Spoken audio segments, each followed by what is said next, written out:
Hello and welcome class. स्वागत है आप सबका हमारे YouTube channel RM institute of knowledge पे।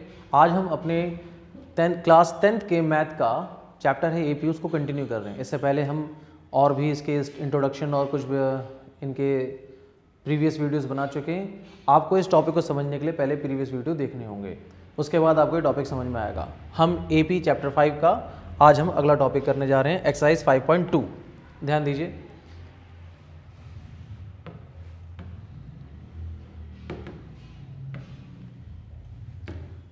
जो बच्चे एनसीईआरटी की बुक यूज़ कर रहे हैं उनको अच्छी तरीके से पता है कि यहाँ पे क्वेश्चन में डाउट होगा। मैं लास्ट क्वेश्चन में क्वेश्चन नंबर 3 तक कर लिया था। आज हम क्वेश्चन नंबर 4 करेंगे।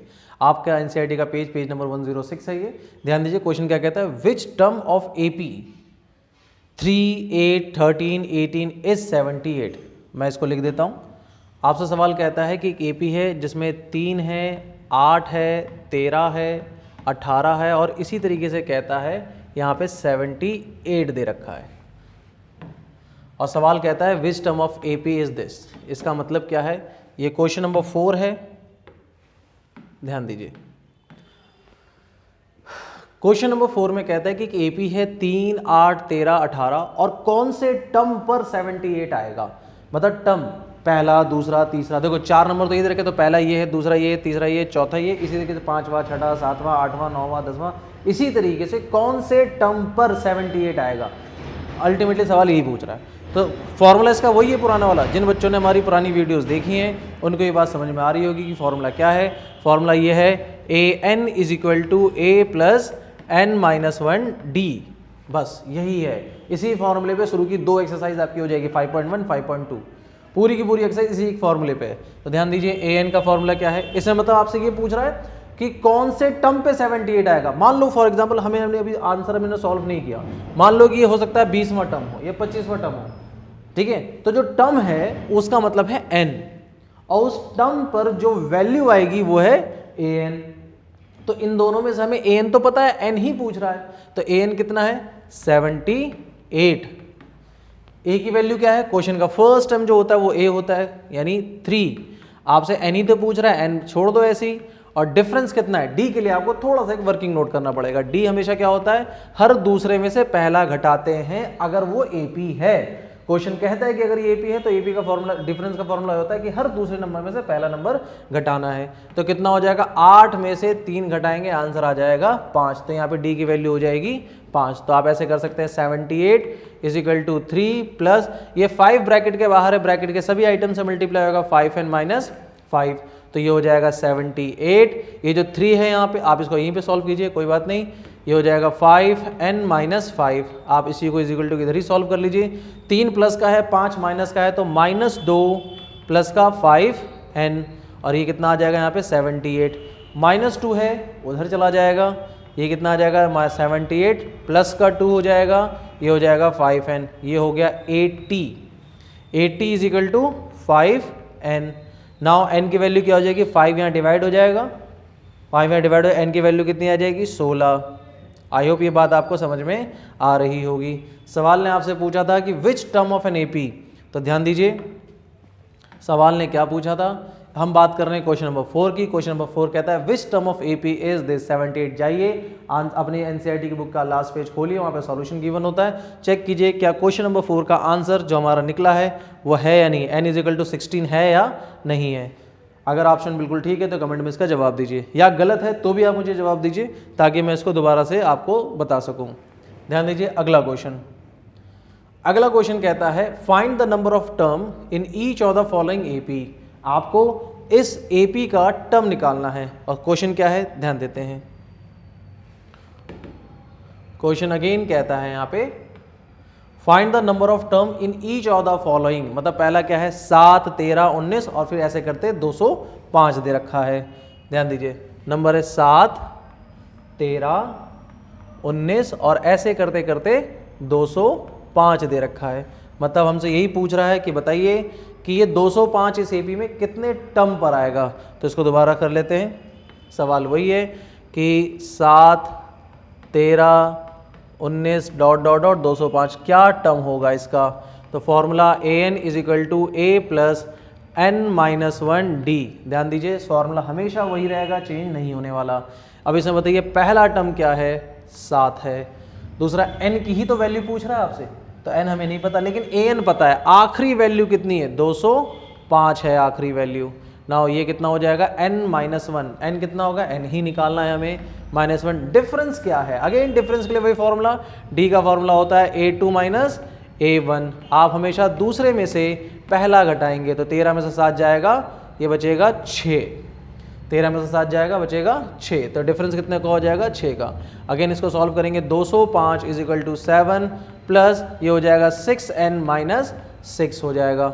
नाउ ये हो जाएगा 205 = 7 प्लस इसको सॉल्व करेंगे 6n-6 = किधर देखिए 7 भी प्लस का है, 6 माइनस का है, तो क्या बचेगा 205 = 1 + 6n। 1 कैसे आया, 7 प्लस का है, 6 माइनस का है। नाउ एक उधर चला जाएगा, तो ये हो जाएगा 205 - 1 = 6n।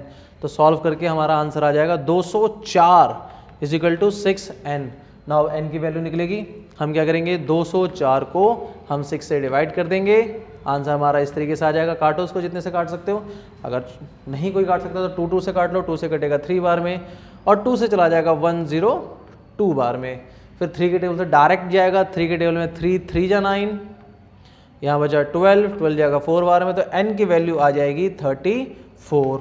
चेक कीजिए पीछे आंसर 34 आ रहा है या नहीं आ रहा। मैं बार बार कह रहा हूँ, अगर आता है तो भी आप कमेंट कीजिए, नहीं आ रहा तो भी आप कमेंट कीजिए। अगले क्वेश्चन पे ध्यान देते हैं। आई होप ये सवाल समझ में आ गया होगा। आगे ध्यान दीजिए,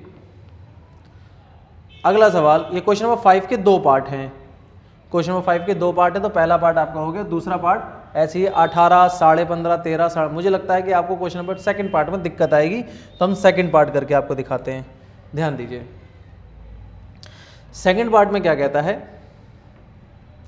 सेकंड पार्ट में जो क्वेश्चन कहता है वो ये ऐसा है, 18, 15, ये रहा 18, फिर 15.5 दे रखा है, 15.5, फिर दे रखा है 13, और इसी तरीके से माइनस का 47 दे रखा है, माइनस का 47। तो ध्यान दीजिए इसको कैसे करेंगे। तो सवाल दोबारा स्टार्ट हो रहा है, इसका सेकंड पार्ट है। ध्यान दीजिए कैसे होगा। सवाल कहता है 18, 15.5, फिर कहता है 13, और फिर इसी तरीके से ले आता है माइनस का 47। अगेन आपसे पूछता है n की वैल्यू पूछ रहा है। n की वैल्यू का फॉर्मूला सेम यही होगा, an = a + n-1 d। an की वैल्यू बार बार बताई है, an की वैल्यू वो होती है जो लास्ट टर्म क्या बता, हमें जो जहां जिस n का टर्म हमें निकालना है उसकी वैल्यू क्या है, उसकी वैल्यू लास्ट में गिवन है, माइनस का 47। a की वैल्यू 18 प्लस n की क्या वैल्यू होगी, n ही तो हमें निकालना है, n-1, और डिफरेंस क्या होगा, d के लिए हमेशा आप क्या करेंगे, a2 माइनस a1 करेंगे। a2 कितना, 15.5, उसमें से घटाएंगे 18, कितना आ जाएगा।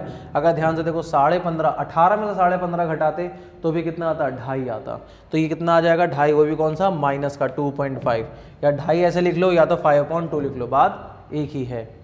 तो अब यहाँ पे क्या करेंगे सॉल्व, वैल्यू कितनी आ जाएगी, माइनस का 2.5, तो सॉल्व करेंगे माइनस का 47 = 18, प्लस में ये आ जाएगा माइनस का 2.5n, और यही जब इससे मल्टीप्लाई होगा, एक इससे मल्टीप्लाई हुआ है और एक इससे मल्टीप्लाई होगा, तो आंसर आएगा प्लस का 2.5।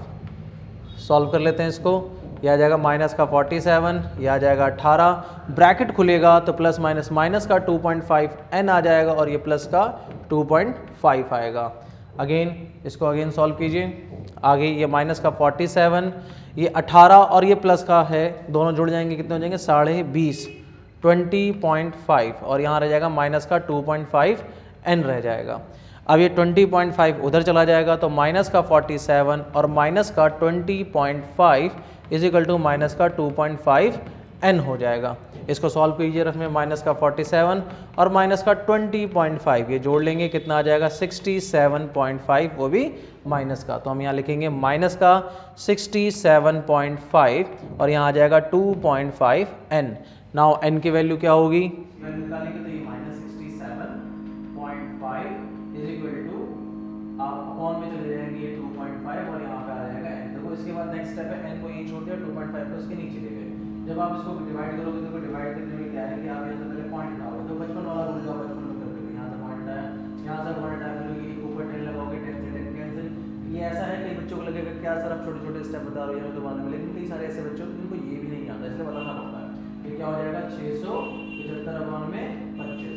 अब आप इसको काट लो, n की वैल्यू में दो 5 के मीडियम में 5 बार में, फिर 5 के मीडियम चला जाएगा 1, यहाँ बचेगा 1 और 17 17 3 बार में 2 और 25, फिर 5 के मीडियम आप काटो इसको 5 के मीडियम कितनी बार में चला जाएगा 2 बार में 10 3 27, तो आंसर आ जाएगा n की वैल्यू आ जाएगा 27। जाओ और आंसर चेक करो पीछे की n की वैल्यू 27 है या नहीं है, और है तो भी आप कमेंट कीजिए, नहीं है तो भी आप कमेंट कीजिए।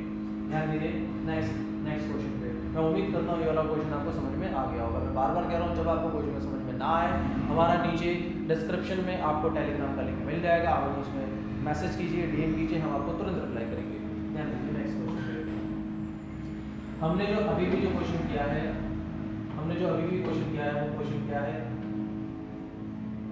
हमने क्वेश्चन किया है ये कि चेक वेदर, सॉरी हमने ये क्वेश्चन नंबर 5 का सेकंड पार्ट किया है। अब ना क्वेश्चन नंबर 6 देखो, एनसीईआरटी के साथ क्या बात है, एनसीईआरटी के साथ एक छोटी सी प्रॉब्लम है, एनसीईआरटी के साथ एक छोटी सी प्रॉब्लम है। वो प्रॉब्लम क्या है, सॉरी मैं माइक लगाना भूल गया था, ध्यान दीजिए। एनसीईआरटी की छोटी सी प्रॉब्लम क्या है कि एनसीईआरटी में क्वेश्चन तो सभी वैरायटी के होते हैं, सभी वैरायटी के, लेकिन दिक्कत ये कि एक वैरायटी का एक ही क्वेश्चन होता है। इसीलिए जब भी कोई गवर्नमेंट सेक्टर की तैयारी कर रहा होता है तो वो हमेशा एनसीईआरटी उठाता है। बस उसमें ये है कि उसमें सारी वैरायटी पूरी हो जाती है। तो आपको अगर इस क्वेश्चन को और अच्छे से करना है तो मार्केट में बहुत तरह की बुक आती हैं, मार्केट में आर डी शर्मा है, लोग RS अग्रवाल है, बहुत तरह की किताबें हैं जो अपनी प्रैक्टिस के लिए लगाते रहते हैं। आप प्लीज़ उसको भी करते रहिए, और जो क्वेश्चन आपका अटक जाए आप प्लीज़ हमें टेलीग्राम पर भी आप मैसेज दे सकते हैं, आप हमें कमेंट में भी मैसेज दे सकते हैं, हम उस क्वेश्चन को सॉल्व करेंगे और हो सकता है उसकी एक वीडियो बना के पूरे बच्चों को, सभी बच्चों को समझा दें। ध्यान दीजिए अगला क्वेश्चन, अगले क्वेश्चन में कहता है check whether -150 is the term of AP 11, 8, 5 और 2। पहले समझ लेते हैं ये कहना क्या चाह रहा है। एक एपी है, कहता है 11 है उसके अंदर, फिर 8 है, फिर 5 है और फिर 2 है, और कहता है कि चेक करो इस एपी में क्या -150 आता है। लैंग्वेज को पकड़ना है, कई बच्चे लैंग्वेज की वजह से क्वेश्चन को ढंग से नहीं समझ पाते। कहता है check whether -150 is a term, मतलब ये एपी है 11, 8, 5, 2, इस टर्म के, इस एपी के अंदर कोई ना कोई एक टर्म होगा जिसकी वैल्यू -150 होगी। देखो इसको समझना कितना आसान है, समझो इस बात को आप समझिए कितना आसान है। अगर ये -150 इस एपी में आता होगा तो कोई ना कोई n की वैल्यू होगी, भले वो 10, 15, 20, 50, 100, 150 कुछ भी हो, है ना। तो यहां पे हम क्या करेंगे, इस एपी को लिख देते हैं 11, 8, 5 और 2, और हम चेक करते हैं, यानी -150 हम चेक कर रहे हैं। तो सबसे पहले फॉर्मूला वही, अब तक हम इस फॉर्मूले को रट चुके हैं इतनी बार, an = a + n-1d। तो इसमें क्या हो जाएगा, an की वैल्यू कह रहा है चेक करना -150। देखो अगर ये -150 n की वैल्यू में आता है, मतलब किसी न किसी वैल्यू पे आता है, तो n की वैल्यू एक कंप्लीट नंबर होगी, या तो वो 1 होगा, या तो 2 होगा, या तो 3 होगा, या तो 4 होगा, पॉइंट में नहीं आ सकता। जैसे 1, 2 तो नहीं हो सकता, जैसे मान लो ऐसे करते करते मान लो ये 26वें टर्म पे आता है, 26वें नंबर, या तो 26वें नंबर पे होगा या तो 27वें नंबर पे होगा, 26.5, 26.3 ऐसा कुछ नहीं हो सकता।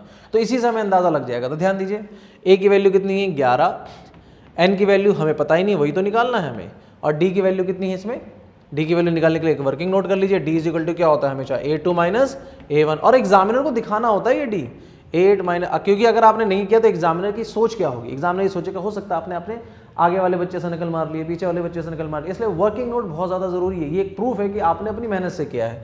तो 8 - 11 कितना हो जाता है, -3 हो जाता है। तो इसको हमने यहाँ पे d लिख दिया -3, इसको सॉल्व किया, -150 यहाँ आ जाएगा 11 प्लस ये सॉल्व करेंगे तो -3n और ये +3। आई होप बात समझ में आ रही होगी आपको। ये -150, ये 11 ब्रैकेट खोलेंगे, +-3n और ये +3, इसको और सॉल्व करेंगे, -150 ये हो जाएगा 11 + 3 हो जाएगा 14 और ये -3n, 14 प्लस का है उधर चला जाएगा माइनस का हो जाएगा, -150 - 14 = -3n, जोड़ेंगे तो -164 = -3n आएगा। आगे सॉल्व कर रहे हैं इसको, ध्यान दीजिए, -164 अपॉन में -3 = n। नाउ माइनस से माइनस कैंसिल, अब क्या बचा, इसको 164 को 3 से डिवाइड करें। देखो मैं पहले कह चुका हूं कि अगर ये वाकई कोई एक n का टर्म होगा तो ये आंसर पॉइंट में नहीं आ सकता। और ये 100% देख के लग रहा है पॉइंट में आएगा, क्यों? क्योंकि देखो एक शॉर्टकट ट्रिक होती है कि कोई नंबर 3 से डिवाइड होता है कि नहीं होता। आपने बचपन में सीखा होगा, सभी डिजिट को जोड़ो और चेक करो वो 3 से डिवाइड हो रहा है कि नहीं हो। मैंने जोड़ के देख लिया, 6 और 4 10 और 1 11, 11 3 के टेबल में आता ही नहीं है ना। तो मुझे चेक मतलब सॉल्व करने से पहले ही पता चल गया कि ये आंसर इसका नहीं है, मतलब n की वैल्यू ये इस AP का टर्म नहीं है, क्योंकि 3 से डिवाइड होगा नहीं। जिसको समझ में नहीं आ रहा वो रफ में डिवाइड करके देख लें। एक क्लास में आपके लूंगा बेटा जो शॉर्टकट ट्रिक्स की होगी, कैसे हम कैलकुलेट करते हैं, कैलकुलेट करने से पहले कैसे हम अंदाजा लगा सकते हैं कि होगा कि नहीं होगा।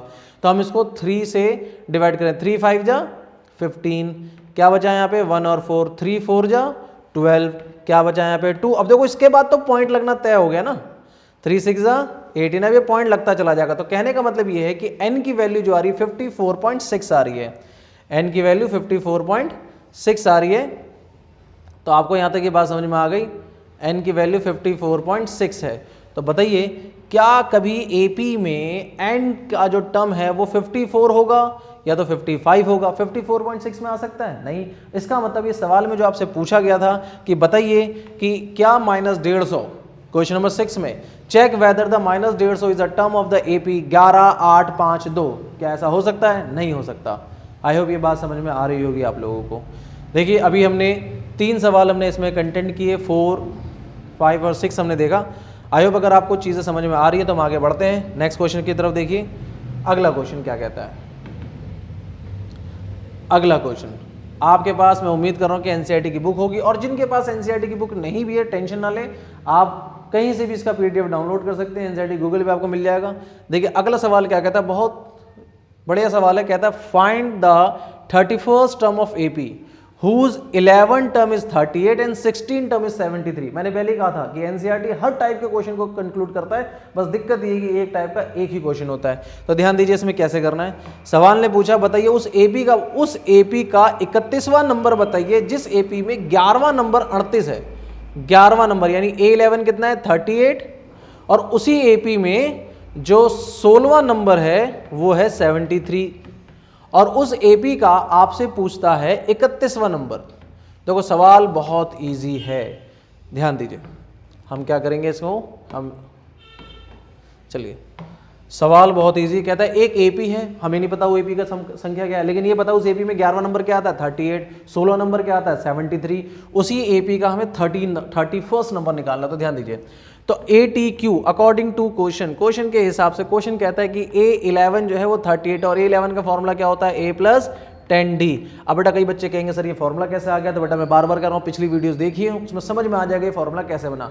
बस छोटा सा हिंट बता रहा हूँ, अगर आपसे 11 पूछता है तो यहाँ पे 10 आएगा, यहाँ पे अगर 15 पूछता है तो यहाँ 14 आएगा, यहाँ पे अगर 20 पूछता है तो यहाँ पे 19 आएगा। बाकी दुनिया भर के सारे फॉर्मूले सेम है। तो A11 = A + 10D, इसकी वैल्यू कितनी दे रखी है 38। अगला आपको क्वेश्चन में क्या गिवन था A16 गिवन है, A16 कितना है 73, तो A16 का फॉर्मूला क्या बनेगा अभी भी समझाया था। अगर यहाँ 16 है तो यहाँ पे कितना आ जाएगा 15, A + 15D जिसकी वैल्यू कितनी है 73। अब याद कीजिए अपने 10th क्लास का फर्स्ट चैप्टर जिसमें आपको एलिमिनेटरी मेथड सिखाया जाता है कि बस आपको किसी एक दो उसके अंदर एल्जेब्रिक टर्म होते हैं, किसी एक की वैल्यू निकालनी हो तो एक को काट के हटाना पड़ता है। तो वही हम यहाँ पे करेंगे, साइन चेंज करेंगे। साइन चेंज करने वाली कहानी भी आपको पता है। तो यहाँ पे हम इसको ऐसे माइनस कर लेते हैं, क्या बचा यहाँ पे 10 में से 15 घटाएंगे क्या आ जाएगा -5D आ जाएगा, और वैल्यू क्या आएगी 73 38। तो आप 73 में से 38 घटा लीजिए, क्या आ जाएगा 13 में से 5 जाएगा, यहाँ बचेगा 8 जाएगा, बचेगा 5, यहाँ 6, यहाँ कितना बचेगा 35। तो ये आ जाएगा -35 आ जाएगा। नाउ D = कितना हो जाएगा, आप माइनस से माइनस कैंसिल, 35 से 5 डिवाइड करेंगे कितना आ जाएगा 7। Now D = 7। आई होप आपको यहाँ पे बात समझ में आ रही होगी। अब देखो सवाल ने आपसे क्या पूछा 31वां टर्म पूछा है। देखो जब 31वां टर्म पूछा तो फॉर्मूला आपके दिमाग में आ ही रहा होगा A + 30D, है ना। तो मतलब आपको A भी पता करना है और D भी पता करना है। तो यहाँ तो D तो पता चल गया आपको, अब A निकालेंगे। A कैसे निकालेंगे, जो D आपके सामने आया है उसको इन दोनों में से किसी भी एक इक्वेशन में डाल दो, A की वैल्यू आ जाएगी। तो हमने पुट कर दिया, तो हम ऐसे लिखेंगे स्टेटमेंट के साथ, put D in equation first. किसी भी इक्वेशन क्या कहता है A + 10D कहता है, जिसकी वैल्यू कितनी है 38। तो हम यहाँ पे क्या करेंगे, A ये रहा, D की वैल्यू कितनी है 7, हमने डाल दिया इसके अंदर, और आंसर आ जाएगा A + 70 = 38। नाउ इसको सॉल्व कीजिए, ये आ जाएगा A is equal to 38 minus 70 उठ किधर आ गया। अब सोचो 38 माइनस 70 कितना आ जाएगा इसमें, ये आ जाएगा 32, ए की वैल्यू आ जाएगी माइनस का 32, ए की वैल्यू आ जाएगी माइनस का 32, यानी पहला टर्म जो है हमारा माइनस का 32 है। देखिए सबको सही चल रहा है, कुछ गलत तो नहीं चल रहा है इसमें। डी की वैल्यू 7 और आपसे 8 10 डाला, ठीक है, माइनस 32। अब हमारे पास ए भी है और डी भी है, दोनों चीज़ है। देखो ए भी है हमारे पास और डी भी है। आपको सवाल में पूछा क्या, आपसे सवाल में 31 पूछा है, तो ध्यान दीजिए हम 31 कैसे सॉल्व करेंगे। थोड़ा सा एरिया यहाँ से हम क्लियर कर लेते हैं। आगे ध्यान दीजिए, आपसे पूछता है फाइंड आउट A31, तो सबको मालूम है A31 का फॉर्मूला क्या होगा। A31 थोड़ा सा और एरिया क्लीन कर लेते हैं। A31 आपसे पूछ रहा था, ये आ गया। A31 का फॉर्मूला क्या बनेगा, A31 का फॉर्मूला बनेगा A प्लस 30D। अब आपको A भी पता है, A कितना है हमारा माइनस का 32 है, और D कितना है इसमें, D है 7, तो D हम इसमें पुट कर लेंगे। आगे ये आ गया माइनस का 32, और 7 और 30 को आपस में मल्टीप्लाई कर लो, कितना आ जाएगा 7 21 और 1 0। देखो बहुत आसान होते हैं, कई बार बड़े बड़े नंबर मल्टीप्लाई करना। आपको क्या करना है, 7 को केवल 3 से मल्टीप्लाई करना है, 7 3 21, पीछे 1 0 लगा दो, हो गया। अब क्या बचा, 210 में से 32 माइनस करना है, तो रफ में कर लो, 210 में से 32 घटाओ, जैसे ही 32 घटाओगे 10 में तो जाएगा 8, यहाँ बचा 0, 10 में से 3 जाएगा, बचेगा 7 और 178। आंसर कितना जाएगा, प्लस का 178, दैट इज A31। अब देखो हमें AP का कुछ पता ही नहीं है इसमें, मतलब हमें वो सीरीज ही नहीं पता, सीरीज ही नहीं पता, बस ये पता है कि वो जो भी एक AP है जिसका 11वां नंबर 38 है यानी 38 और 16 नंबर 73 है, उसी AP में जो 31वां नंबर होगा 178 होगा। मैं फिर से कह रहा हूँ, जाइए अपने टेक्स्ट बुक में पूछे जाके देखिए आंसर सही है या गलत है। आई होप यहाँ तक बात आपको समझ में आ रही होगी। NCERT भी कमाल है, कारण क्या है कि वो एक टाइप का एक ही क्वेश्चन देता है, लेकिन बहुत ही बेहतरीन क्वेश्चन देता है। इस टाइप में एग्जामिनर क्या करेगा, देखो एग्जामिनर क्या करेगा, सेम क्वेश्चन दे देगा, बस नंबर चेंज कर देगा, वैरायटी सारी यही होगी। तो क्वेश्चन को एक ही बार देखना, ढंग से देखना, ताकि दोबारा देखने की जरूरत ना पड़े। आई होप यहाँ तक बात आपको समझ में आ रही होगी। वीडियो लंबी हो जाएगी, हम बाकी की चीज़ें हम नेक्स्ट वीडियो में करेंगे। अगर आपको किसी भी तरह की कोई दिक्कत है, किसी क्वेश्चन में कोई प्रॉब्लम है, तो हमारे टेलीग्राम में आपको नीचे डिस्क्रिप्शन में लिंक मिल जाएगा, जो कि RM इंस्टीट्यूट ऑफ नॉलेज का है। आप प्लीज़ उस पर हमें कॉन्टैक्ट कीजिए, हम रिप्लाई ज़रूर देंगे। Good bye.